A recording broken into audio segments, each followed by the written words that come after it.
스데반이 사도행전 7장에 남겼던 제가 순교당하기 직전에 최후의 고별 설교로 한 말씀입니다. 그는 이스라엘의 구원의 역사를 간략하게 모세를 시작해서 말하면서 그리고 그를 통해서 400년간 종살이하던 하나님의 백성 이스라엘을 출애굽하게 하셨다. 그리고 그를 통해서 광야에 발디디어 나옴으로 교회가 시작되게 하셨다. 그랬습니다. 하나님의 구속사적인 관점에서 보면은 교회는 이때 광야 교회로 시작이 된 것입니다. 광야 교회, 광야길의 교회로 스데반이 말씀하고 있습니다.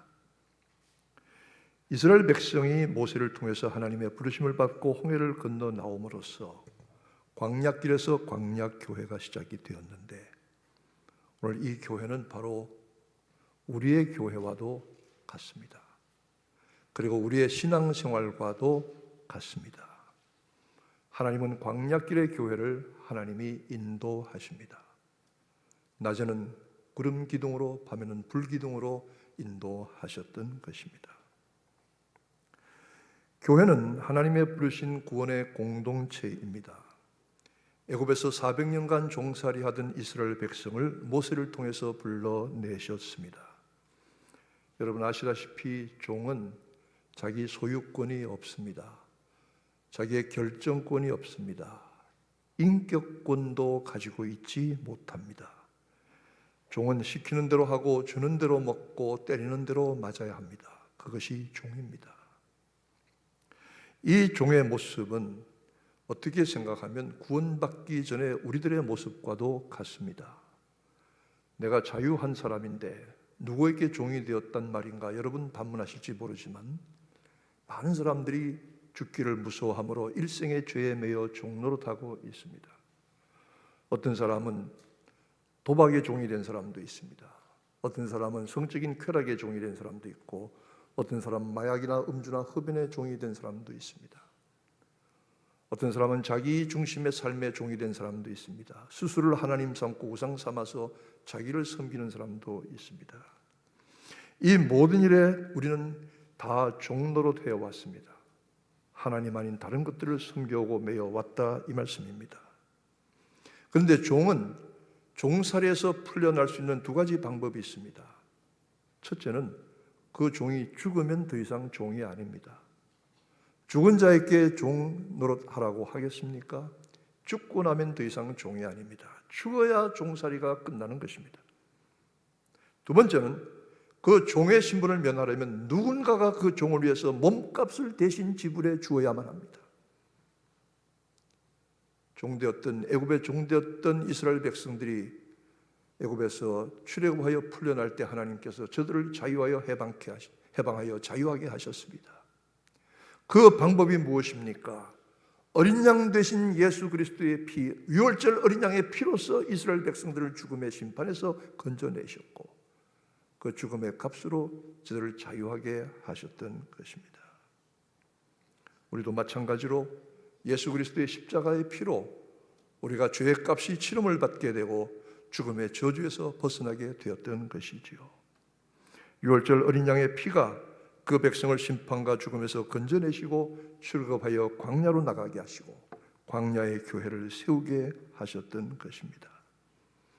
종된 사람들, 이 종들을 풀어내신 하나님의 은혜가 큽니다. 죄의 종되어서 죽음의 길로 가던 우리를 불러내셔서 어린 양 되신 예수의 피로 우리의 죄를 사하시고 죽음에서 살려주신 하나님의 은혜를 감사하시기를 축원합니다. 광야교회 카할입니다. 불러낸 모임이라 이 말입니다. 신약에는 교회를 에클레시아라고 합니다. 에클레시아란 이 헬라 말은 무슨 뜻이냐면 에크, 밖으로, 클레시아는 불러내었다 이 말입니다. 밖으로 불러내었습니다. 베드로전서 2장 9절에 보면 너희를 어두운 데서 불러내어 기이한 빛에 들어가게 하신 그의 아름다운 덕을 선전하게 하려 하심이라. 교회는 무엇입니까? 어두운 데서 너희를 불러내어 그의 기이한 빛에, 그의 아름다운 빛에, 생명의 빛에 들어가게 하신 하나님이십니다.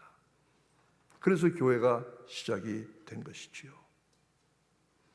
여러분, 이 백성들을 홍해를 건너게 하셨습니다. 이 백성들을 구원하여 하나님의 백성, 하나님의 광야교회로 삼으신 것은 저들이 무슨 고상하거나 수준이 높거나 교양이 있거나 지식과 지성이 가득하거나 분별력이 있는 백성, 순종하는 백성이어서 저들을 불러내신 것이, 저들을 택하신 것이 결코 아닙니다.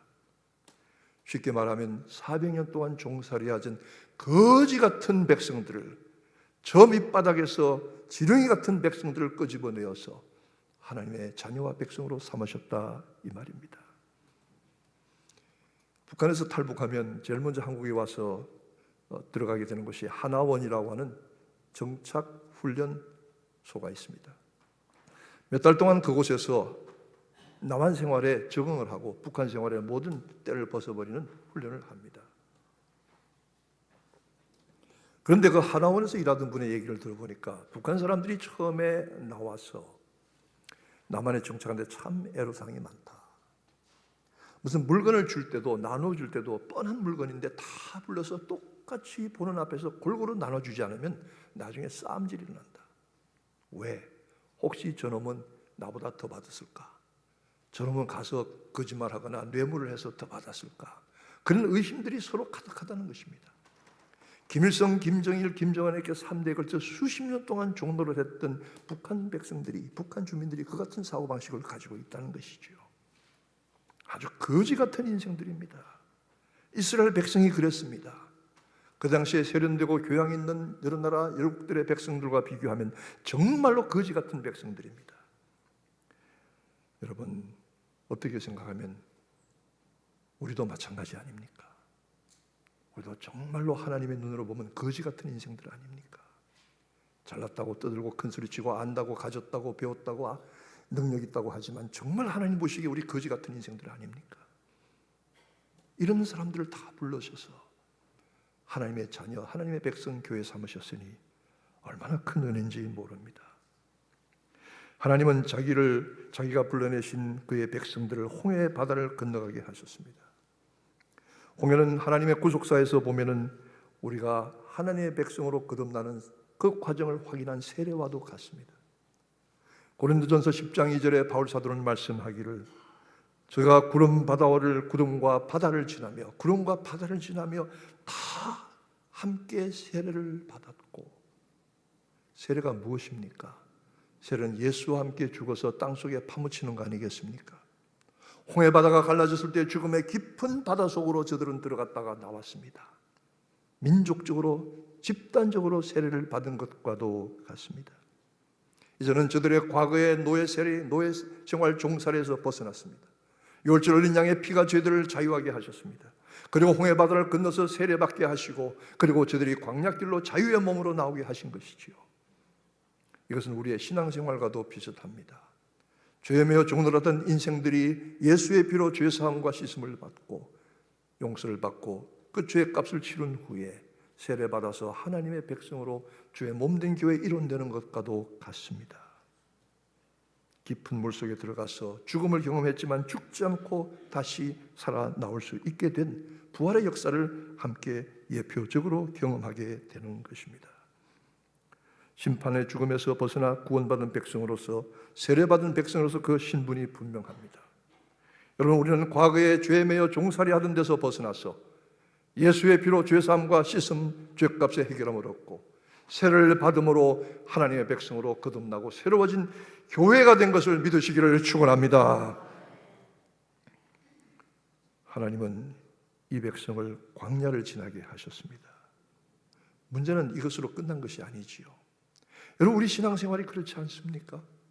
우리가 예수 믿고 세례받고 거듭났다고 해서 우리의 모든 문제들이 다 해결되어집니까?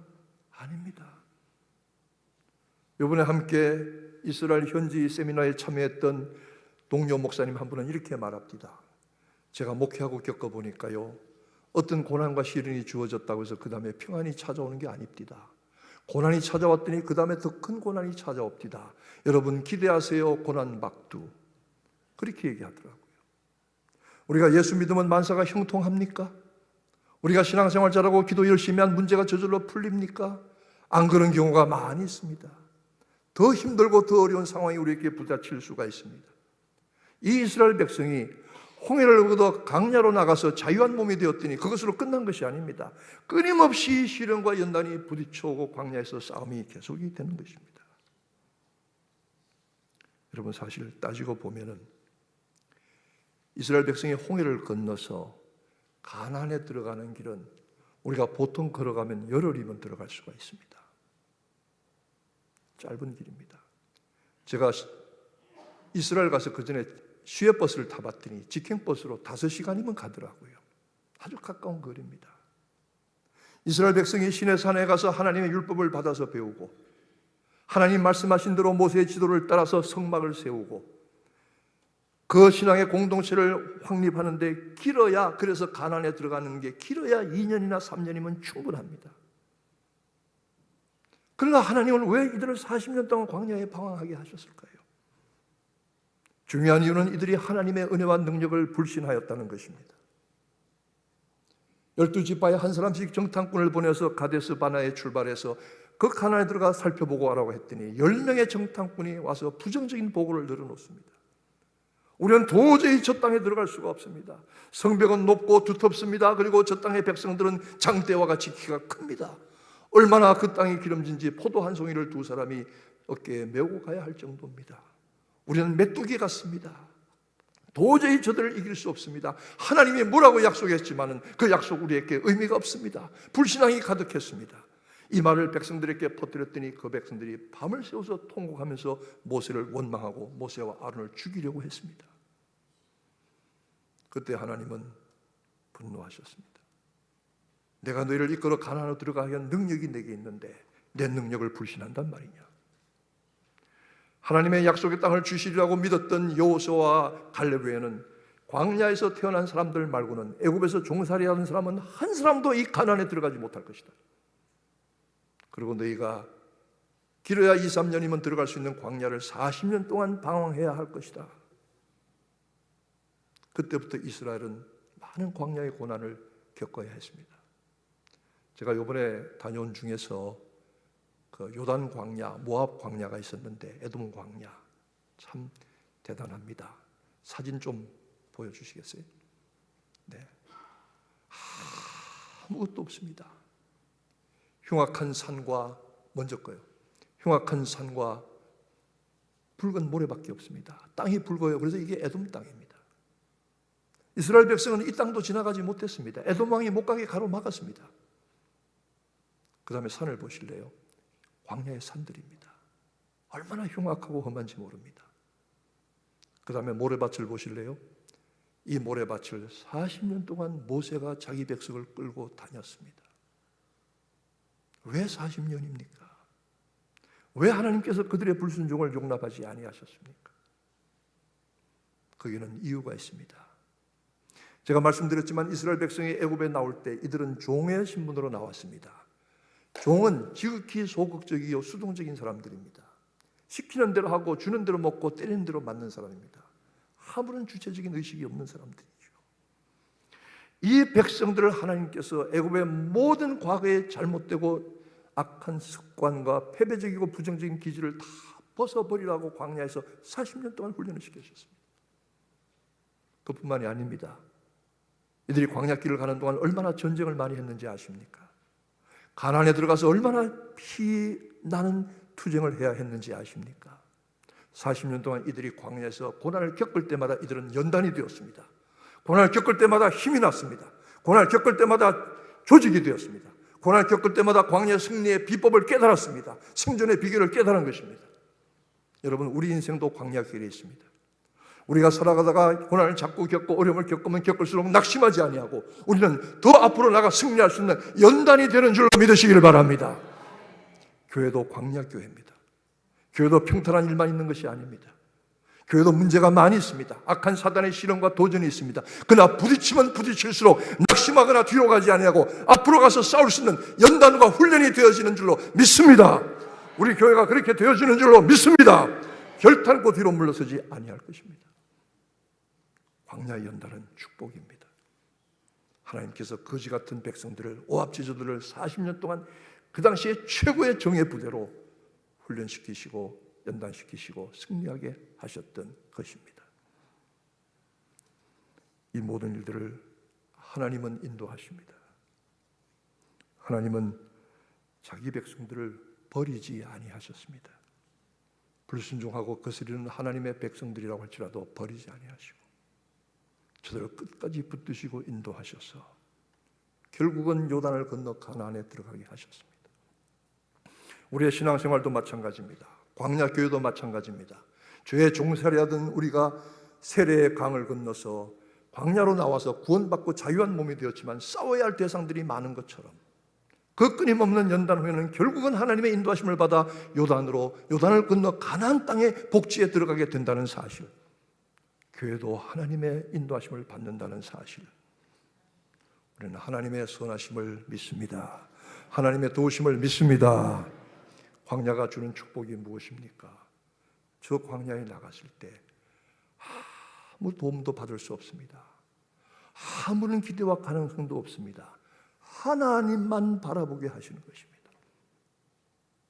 여러분, 광야 같은 인생길에서, 광야 같은 교회 길에서 우리가 하나님만 바라보십시다.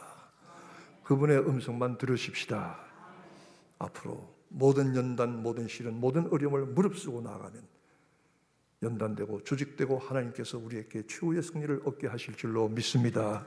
이 은혜가 교회와 여러 성도들에게 충만하게 임하시기를 축원합니다. 기도하겠습니다. 거룩하신 하나님, 이스라엘 백성들, 참으로 거지 같은 백성들을 불러내셔서 저들 어린 양의 피로 씻기시고 홍해의 바다를 건너게 하시고 정하게 하셔서 하나님의 백성으로 삼게 하셨는데 광야길에서 많은 연단을 겪었습니다. 저들이 교회로 개인으로 연단을 겪었지만 그 연단 가운데 하나님의 섭리가 있었고 최후의 승리를 허락하시는 하나님의 도우심이 있었습니다. 우리가 이 믿음을 가지게 하여 주시옵소서. 물러서지 않고 앞으로 나아가게 하여 주시옵소서. 예수 그리스도의 이름으로 기도하옵나이다. 아멘.